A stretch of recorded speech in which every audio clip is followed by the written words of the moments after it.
Hello student, आज के इस वीडियो में हम लोग बात करेंगे क्लास 9 का बायोलॉजी चैप्टर नंबर 2 और यह उत्तक से रिलेटेड है। इसी तरह के और भी सभी चैप्टर से हम लोग ऑब्जेक्टिव क्वेश्चंस देखेंगे। 50-50 प्लस ऑब्जेक्टिव क्वेश्चन की सीरीज आपको यहाँ पे उपलब्ध कराया जाएगा और साथ में इसका पीडीएफ भी आपको डिस्क्रिप्शन बॉक्स में डाल दिया जाएगा। वहाँ से भी आप इसको वीडियो देखने के बाद खुद से भी ट्राई कर सकते हैं कि आपको याद कितना रहा। तो हम लोग आज की इस वीडियो में बात करेंगे उत्तक से रिलेटेड क्वेश्चंस और उसका साथ में आंसर्स। और इसी तरह के वीडियो के अपडेट आपको पाने के लिए चैनल को सब्सक्राइब करना बहुत जरूरी है। और भी वीडियो के लिंक आपको यहाँ पे मिल जाएगा जो आपको इस चैप्टर से रिलेटेड है, ठीक है ना। और साथ में यहाँ पे आई बटन पे आपको एक लिंक मिला हुआ रहेगा, ठीक है। आई बटन पे यहाँ पे आपको हम एक लिंक दे देंगे जहाँ से आप देख सकते हैं और भी चैप्टर से रिलेटेड और भी सब्जेक्ट से रिलेटेड वीडियोस को। तो चलते हैं आज की इस वीडियो को स्टार्ट कर देते हैं। चलिए, क्वेश्चंस इस प्रकार से। क्वेश्चन नंबर फर्स्ट में आपसे बात किया गया है कि रक्त होता है। ऑप्शन ए में बात किया है एक तरल संयोजी उत्तक होता है, एक उपकलित उत्तक होता है, रेशेदार उत्तक होता है, या इनमें से सभी। तो रक्त जो आपका होता है एक संयोजी उत्तक होता है। ऑप्शन का बिल्कुल सही होगा। चलते हैं नेक्स्ट क्वेश्चन पे। नेक्स्ट क्वेश्चन में कहा है कि पौधों की लंबाई किस उत्तक के द्वारा बढ़ती है। ऑप्शन ए में पार्श्वस्थ विभुजोत्तक उत्तक, ऑप्शन बी में शीर्षस्थ विभुजोत्तक उत्तक, ऑप्शन सी में अंतर्वेशी विभुजोत्तक और ऑप्शन डी में मृदु उत्तक के द्वारा। तो पौधों की जो लंबाई बढ़ती है वह शीर्षस्थ विभुजोत्तक उत्तक के द्वारा बढ़ती है, तो ऑप्शन बी बिल्कुल सही होगा। चलते हैं नेक्स्ट क्वेश्चन। नेक्स्ट क्वेश्चन में आपसे पूछा है तंत्रिका उत्तक की इकाई है। ऑप्शन ए में कोशिकाएं या साइटन, ऑप्शन बी में एक्सॉन, ऑप्शन सी में तंत्रिका कोशिका या न्यूरॉन और ऑप्शन डी में ड्रेंडन। तो तंत्रिका उत्तक की जो इकाई है वह न्यूरॉन होता है। ऑप्शन सी बिल्कुल आपका सही है। चलते हैं नेक्स्ट क्वेश्चन पे। नेक्स्ट क्वेश्चन में कहा है कि गैसों का विनिमय किसके द्वारा संपन्न होता है। ऑप्शन ए क्यूटिन के द्वारा, ऑप्शन बी स्टोमाटा के द्वारा, ऑप्शन सी संवहन उत्तक के द्वारा और ऑप्शन डी जटिल उत्तक के द्वारा। तो गैसों का विनिमय जो होता है वह स्टोमाटा के द्वारा होता है। ऑप्शन बी आपका सही है। चलते हैं नेक्स्ट क्वेश्चन पे। नेक्स्ट क्वेश्चन में कहा है कि जंतुओं के उत्तक में, ठीक है ना, जंतुओं के उत्तक में भ्रूणीय बाह्य स्तर विकास कर सकता है। इनमें से वह कौन है जो भ्रूणीय विकास को कर सकता है। ऑप्शन ए में आपसे बात किया गया है उपकला उत्तक, ठीक है ना।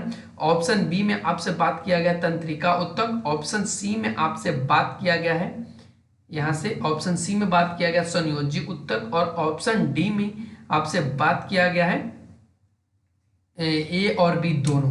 तो आप जरा बताएंगे कमेंट करके कि क्या इसमें सही उत्तर होगा। तो देखिए यहाँ पे भ्रूणीय बाह्य स्तर के विकास को लेकर के बात किया है, तो इसमें उपकला उत्तक भी हो सकता है, होता ही है, और उसके बाद तंत्रिका उत्तक का विकास भी हो सकता है। तो ए और बी यानी ऑप्शन डी आपका बिल्कुल सही होगा। चलते हैं नेक्स्ट क्वेश्चन की तरफ। नेक्स्ट क्वेश्चन में आपसे पूछा है श्वेत रेशेदार उत्तक का निर्माण किसमें होता है। ऑप्शन ए में कोलेजन, ऑप्शन बी में ओलोस्टिन, ऑप्शन सी में रेटिकुलिन और ऑप्शन डी में मायोसिन। तो श्वेत रेशेदार उत्तक का जो निर्माण होता है वह कोलेजन में होता है। ऑप्शन ए आपका बिल्कुल सही होगा। चलते हैं नेक्स्ट क्वेश्चन पे। नेक्स्ट क्वेश्चन में कहा है कि पादप के सरल अस्थायी उत्तक का प्रकार नहीं है। पादप के सरल अस्थायी उत्तक का प्रकार नहीं है। ऑप्शन ए में मृदुतक उत्तक, ऑप्शन बी में स्थूलकोण, ऑप्शन सी में दृढ़ और ऑप्शन डी में दारू। तो पादप उत्तक का, यहाँ पादप में सरल अस्थायी उत्तक की बात का है कि नहीं है, वह आपका दारू है, ठीक है ना। तो ऑप्शन डी बिल्कुल सही होगा। चलते हैं नेक्स्ट क्वेश्चन। नेक्स्ट क्वेश्चन में कहा है कि निम्न विकल्प में कौन विभज्योतक उत्तक नहीं है। आपको बताना है कि निम्न में वह कौन है जो विभज्योतक उत्तक नहीं है।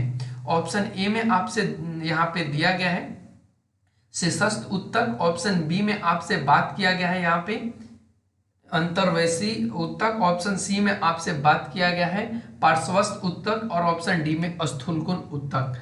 तो यहाँ पे विभज्योतक उत्तक नहीं है, ये आपका बी है, ठीक है ना, अंतर्वर्षी उत्तक। चलते हैं नेक्स्ट क्वेश्चन की ओर। नेक्स्ट क्वेश्चन में कहा है कि जटिल उत्तक बना होता है। ऑप्शन ए में मृदु उत्तक का, ऑप्शन बी में स्थूलकोण उत्तक का या कतक लिखा गया उत्तक होगा, ऑप्शन सी में भिन्न भिन्न कार्य करने वाली विभिन्न प्रकार की कोशिकाओं का, और ऑप्शन डी में समान कार्य करने वाली एक ही प्रकार के कोशिकाओं का। तो जटिल उत्तक जो बना होता है वह भिन्न भिन्न कार्य करने वाली विभिन्न प्रकार के कोशिकाओं का ये बना होता है। ऑप्शन सी बिल्कुल सही होगा। चलते हैं नेक्स्ट पे। नेक्स्ट में कहा है कि पेड़ पौधों में जाइलम मुख्यतः जिम्मेवार है। किस लिए पेड़ पौधों में जाइलम जिम्मेवार होता है? ऑप्शन ए में आहार वहन के लिए, ऑप्शन बी में अमीनो एसिड वहन करने के लिए, ऑप्शन सी में जल वहन करने के लिए, और ऑप्शन डी में ऑक्सीजन वहन करने के लिए। तो जो जाइलम होता है इसको बोल के आप लोग थोड़ा सा देखिए, जाइलम ज से शुरू होता है तो यह जल को ढोने का कार्य करेगा। अगर वही फ्लोएम की बात करेंगे तो फ्लोएम फ से शुरू होगा, यानी फल कहने का मतलब एक खाना को ढोता है। तो यहाँ पे सही हो जाएगा ऑप्शन सी, जल वहन करने के लिए। चलते हैं नेक्स्ट पे। नेक्स्ट पे में आपसे पूछा है कि मनुष्य के शरीर की सबसे लंबी कोशिका कौन है? ऑप्शन ए में तंत्रिका कोशिका, ऑप्शन बी में अस्थि कोशिका, ऑप्शन सी में रेखित मांसपेशी की कोशिकाएं, और ऑप्शन डी में हृदय मांसपेशी की कोशिकाएं। तो मनुष्य के शरीर में सबसे लंबी जो कोशिका होती है वह तंत्रिका कोशिका होती है। कहीं कहीं इसको तंत्रिका तंत्र भी कहा जाता है, कहीं कहीं आपको ये उत्तक का भी नाम मिलेगा, तो ध्यान रखेंगे। चलते हैं नेक्स्ट क्वेश्चन पे। नेक्स्ट क्वेश्चन में कहा है कि रेखित मांसपेशी की क्रियात्मक इकाइयों को क्या कहा जाता है? आपको बताना है कि जो रेखित मांसपेशी की क्रियात्मक इकाई है इनको क्या कहा जाता है। ऑप्शन ए में आपसे दिया है कि सार्कोलेमा कहा जाता है, ऑप्शन बी में देखिए यहाँ पे दिया है कि यह सार्कोमियर कहा जाता है, ऑप्शन सी में आपसे कहा है यहाँ पे कि सार्कोप्लाज्म कहा जाता है, और ऑप्शन डी में आपसे पूछा है मायोफाइविल। तो बताएंगे क्या इसका सही जवाब होगा? बिल्कुल सही जवाब निकल करके आ जाएगा, वो कौन सा हो जाएगा?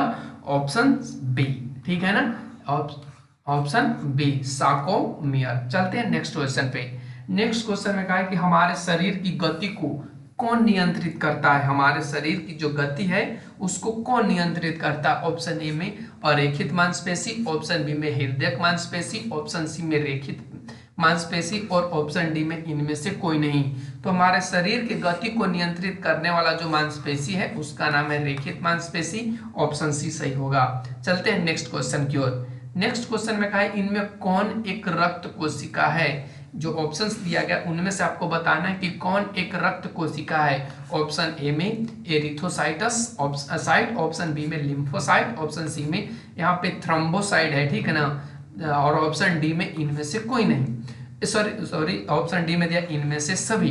तो रक्त कोशिका इन सभी में ये सभी तीनों हैं, तो ऑप्शन डी बिल्कुल आपका सही होगा। चलते हैं नेक्स्ट क्वेश्चन की तरफ। नेक्स्ट क्वेश्चन में कहा है संवेदना का चालन शरीर के एक भाग से दूसरे भाग में होता है, यह किसके द्वारा होता है? ऑप्शन ए में पेशी उत्तक कतक लिखा गया, ध्यान रखिएगा, पेशी उत्तक के द्वारा, ऑप्शन बी में त्रिका उत्तक के द्वारा, ऑप्शन सी में संयोजी उत्तक के द्वारा, और ऑप्शन डी में एपिथेलियम उत्तक के द्वारा। ठीक है ना, यहाँ पे त्रिका को तंत्रिका कर लेंगे बच्चों, थोड़ा सा टाइपिंग में मिस हो गया है, ठीक है ना, तो ऑप्शन डी बिल्कुल सही हो जाएगा यहाँ से, एपिथेलियम उत्तक, ठीक है ना, एपिथेलियम उत्तक। चलते हैं नेक्स्ट क्वेश्चन की तरफ। नेक्स्ट क्वेश्चन में कहा है कि उत्तक फेफड़े के वायु कोष में पाया जाता है। उत्तक फेफड़े के वायु कोष में पाया जाता है, यानी फेफड़ा के जो वायु कोष होता है उसमें वायु कोष जो होता है उसमें कौन से उत्तक पाया जाता है? तो ऑप्शन ए में पट्टी उपकला, ऑप्शन बी में स्तंभकार उपकला, ऑप्शन सी में घनाभ उपकला, ऑप्शन यहाँ पे डी में दिया संवेदी उपकला। तो आपको बताना है कि जो फेफड़े होते हैं इन फेफड़ों में कौन से या किस प्रकार के उत्तक पाए जाते हैं। तो हम लोग सिंपल सी बात करेंगे तो फेफड़ा जो हम लोगों का होता है वो पट्टी उपकला को या पट्टी उपकला उत्तक नामक फेफड़ा इसमें पाया जाता है। चलते हैं नेक्स्ट क्वेश्चन पे। नेक्स्ट क्वेश्चन में कहा है कि भोजन का संग्रहण जंतु के किस उत्तक में होता है? ऑप्शन ए में उपकला उत्तक में, ऑप्शन बी में संयोजी उत्तक में, ऑप्शन सी में पेशीय उत्तक में, और ऑप्शन डी तंत्रिका उत्तक में। तो भोजन का जो संग्रह होता है और वह कौन से में होता है, तो वह पेशीय ऊतक में होता है। ऑप्शन सी आपका सही होगा। चलते हैं नेक्स्ट क्वेश्चन। नेक्स्ट क्वेश्चन में कहा है इनमें से किस पौधों में अरेनकाइमा पाया जाता है। अरेनकाइमा की बात कर रहा है कि वो कौन से पौधे के प्रकार हैं जिनमें अरेनकाइमा पाया जाता है। ऑप्शन ए में मरुभूमि में पाए जाने वाले पौधे में, ऑप्शन बी में चट्टानों पर पाए जाने वाले पौधों में, ऑप्शन सी में लवण युक्त वातावरण में पाए जाने वाले पौधों में, और ऑप्शन डी में जल में पलवन करने वाले पौधों में। तो अरेनकाइमा की बात कर रहा है, तो अरेनकाइमा जो पाया जाता है वह लवण युक्त वातावरण में पाए जाने वाला यह पौधा है। तो ऑप्शन सी बिल्कुल आपका सही होगा। चलते हैं नेक्स्ट क्वेश्चन की तरफ। नेक्स्ट क्वेश्चन में आपसे पूछा है कि पादप के दारू, जिसको हम लोग जाइलम कहते हैं, ऊतक के प्रकार नहीं है। ऑप्शन ए में वाहिनी, देखिए वहां वाहिनी का। ऑप्शन बी में बात किया है दारू, वाहिकाएं। ऑप्शन सी में दारू तंतु, और ऑप्शन डी में चालनी नलिका। तो जाइलम की बात कर रहा है, तो आप बताएंगे कि इनमें कौन है जो जाइलम ऊतक के प्रकार नहीं है। तो यहां से आपका सही जो उत्तर हो जाएगा ऑप्शन डी होगा, चालनी नलिका। चलते हैं नेक्स्ट क्वेश्चन। नेक्स्ट क्वेश्चन में कहा है कि शिथिल संयोजी ऊतक में पाया जाता है।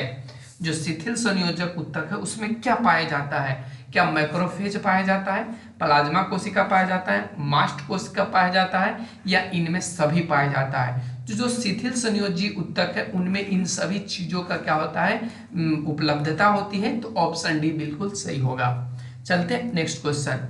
नेक्स्ट क्वेश्चन में कहा है कि उपास्थियों में कौन सी कोशिका पाई जाती है। उपास्थि में कौन सी कोशिका पाई जाती है। ऑप्शन ए में ओस्टियोसाइटस, ऑप्शन बी में अरिथोसाइटस, ऑप्शन सी में लिम्फोसाइटस, और ऑप्शन डी में कॉन्डिसोसाइटस। तो आपको बताना है। तो देखिए यहाँ पे अगर लिम्फोसाइट की बात करें तो ये रक्त में पाया जाता है, ठीक है ना। तो यहाँ पे सही उत्तर आपका डी हो जाएगा, कॉन्डिसोसाइटस, कॉन्डिसोसाइटस। चलते हैं नेक्स्ट क्वेश्चन की तरफ। नेक्स्ट क्वेश्चन में कहा है कि निम्नलिखित में किस प्रकार के ऊतक के अधिक मात्रा में एकत्र होने से शरीर मोटा हो जाता है। यानी शरीर मोटापा जो हो जाता है वह किसके कारण होता है, कौन से ऊतक ज्यादा एकत्रित हो जाता है। ऑप्शन ए में एडिपोज, ऑप्शन बी में बात किया है, देखिए यहां से पीला तंतुमय ऊतक, ऑप्शन सी में बात किया है श्वेत तंतुमय ऊतक, और ऑप्शन डी में जालवत संयोजी ऊतक।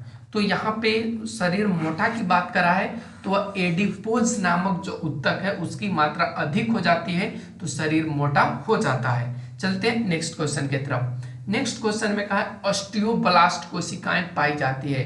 जो ऑस्टियोब्लास्ट कोशिकाएं वो कहाँ पाई जाती है। ऑप्शन ए में क्यूबोडाइल एपिथेलियम में, ऑप्शन बी उपास्थि में, ऑप्शन सी एडिपोज ऊतक में, और ऑप्शन डी अस्थि ऊतक में।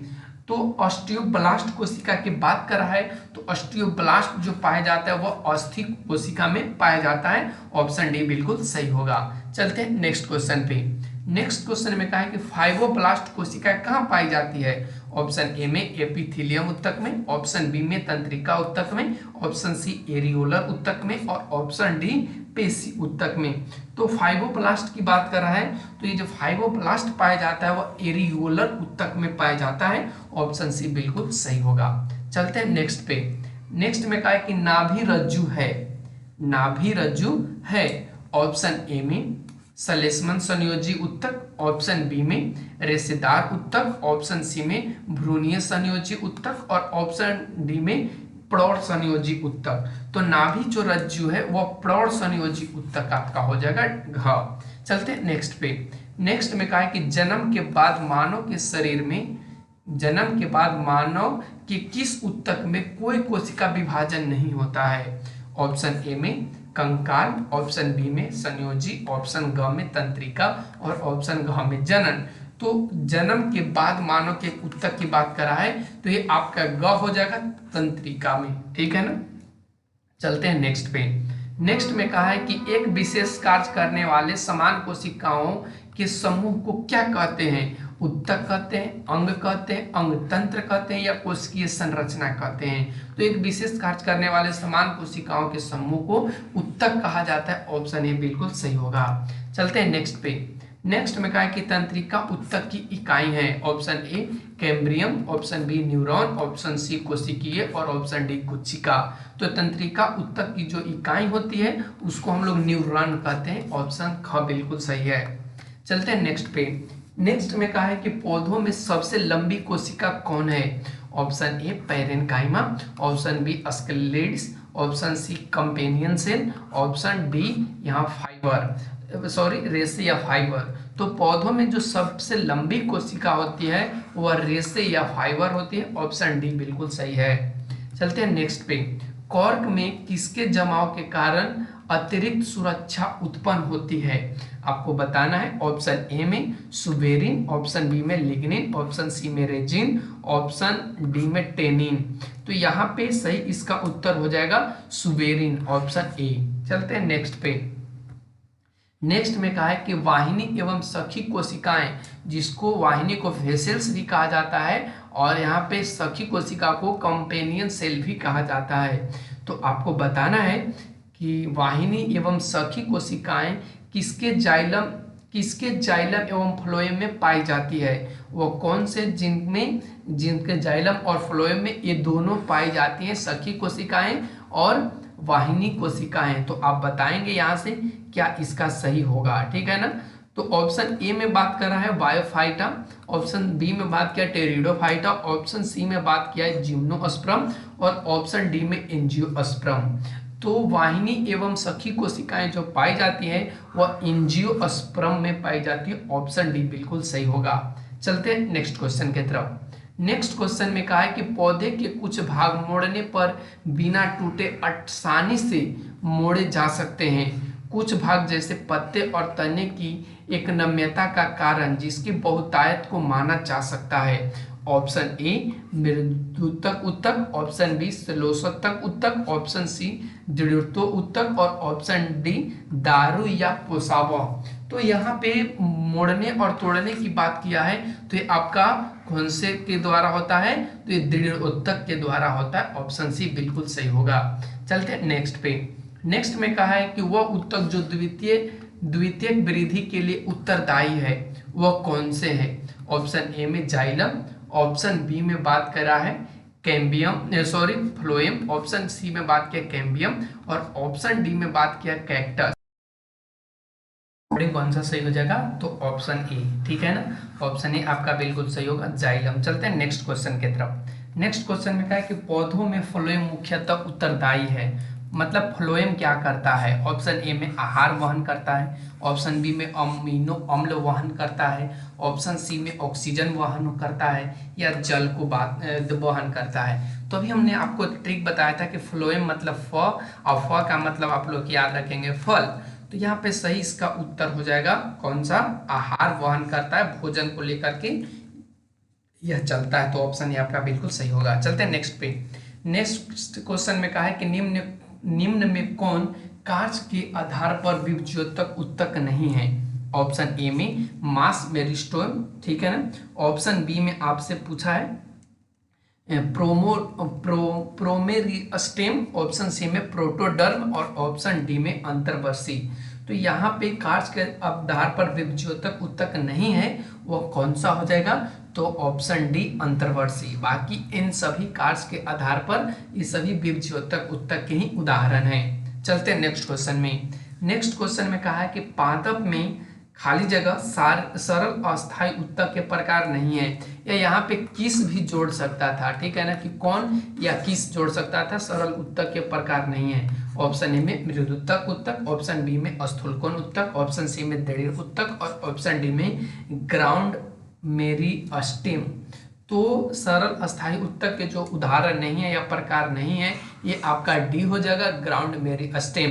बाकी ये तीनों जो हैं वे सरल अस्थायी उत्तक के ही उदाहरण हैं। तो ऑप्शन डी बिल्कुल सही है। चलते हैं नेक्स्ट में। नेक्स्ट में कहा है कि निम्न में कौन विकल्प मृदुत्तक के लिए सही नहीं है। ऑप्शन ए में यह प्रोजेनकाइमा में सहारा देता है, ऑप्शन बी में यह एपिडर्मिस में जल वाष्पीकरण को रोकता है, ऑप्शन सी में एपिडर्मिस में प्रकाश को संश्लेषण करता है और ऑप्शन डी में इनमें से कोई नहीं।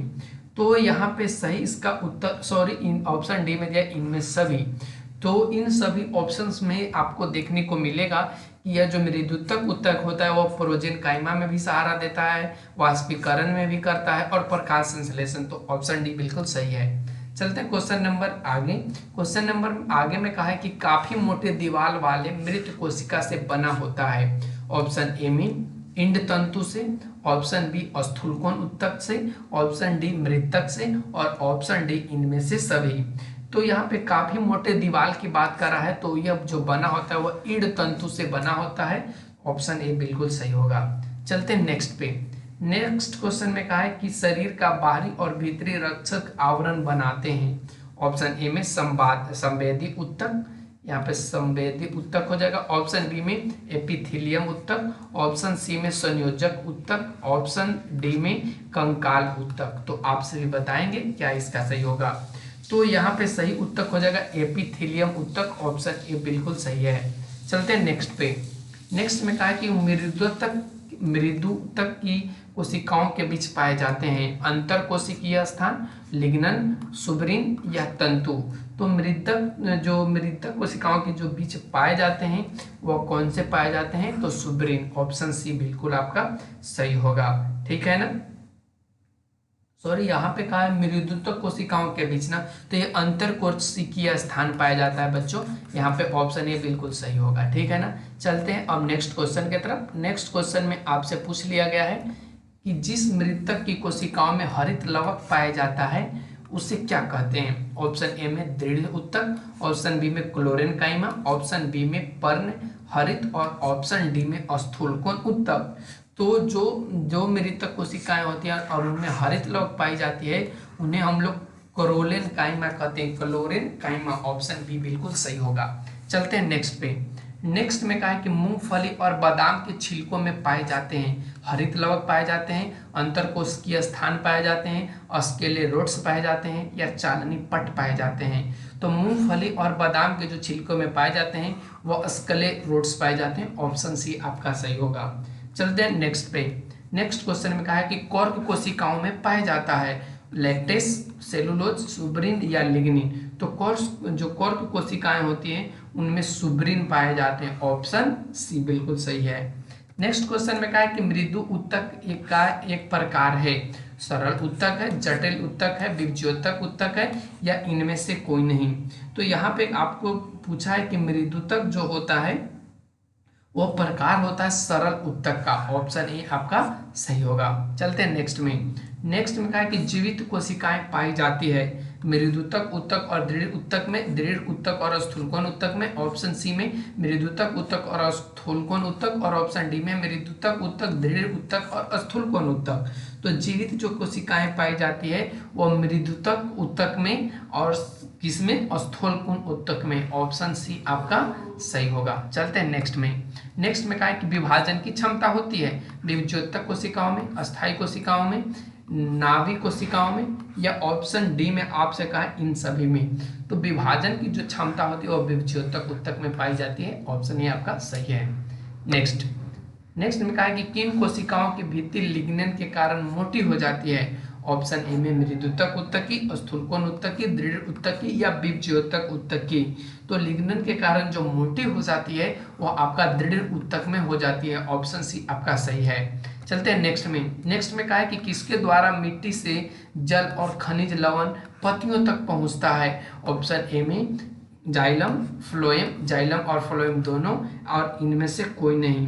तो यहाँ पे आपसे बात किया है कि मिट्टी से जल और खनिज लवण यानी दोनों की बात किया गया है, जल और फल दोनों की बात किया गया है। तो ये ऑप्शन सी आपका सही होगा, जाइलम और फ्लोएम। अगर खाली जल बोलता तो यहाँ पे जाइलम होता और अगर खनिज लवण बोलता तो फ्लोएम होता। चलते हैं नेक्स्ट में। नेक्स्ट में कहा है कि चालनी नलिका बनाने में भाग लेता है इंड उत्तक लेता है और स्थूलकोण उत्तक लेता है, जाइलम लेता है या फ्लोएम लेता है। तो चालनी नलिका बनाने के लिए जो भाग लेता है वह आपका जाइलम लेता है। ऑप्शन सी बिल्कुल सही होगा। चलते हैं नेक्स्ट क्वेश्चन की तरफ। नेक्स्ट क्वेश्चन में आपसे पूछ लिया गया है, देखिए नेक्स्ट क्वेश्चन तो यहीं पर समाप्त करते हैं थोड़ा सा, और यहीं पे हम लोगों का 50 प्लस ओवर हो गया तो फिर हम लोग अगले वीडियो में बात करेंगे। और अगर आप लोग चैनल पे नए हो तो इसी तरह के वीडियो पाने के लिए चैनल को सब्सक्राइब जरूर करना, और वीडियो अच्छा लग रहा है तो लाइक जरूर करना। ठीक है, थैंक्स फॉर वॉचिंग।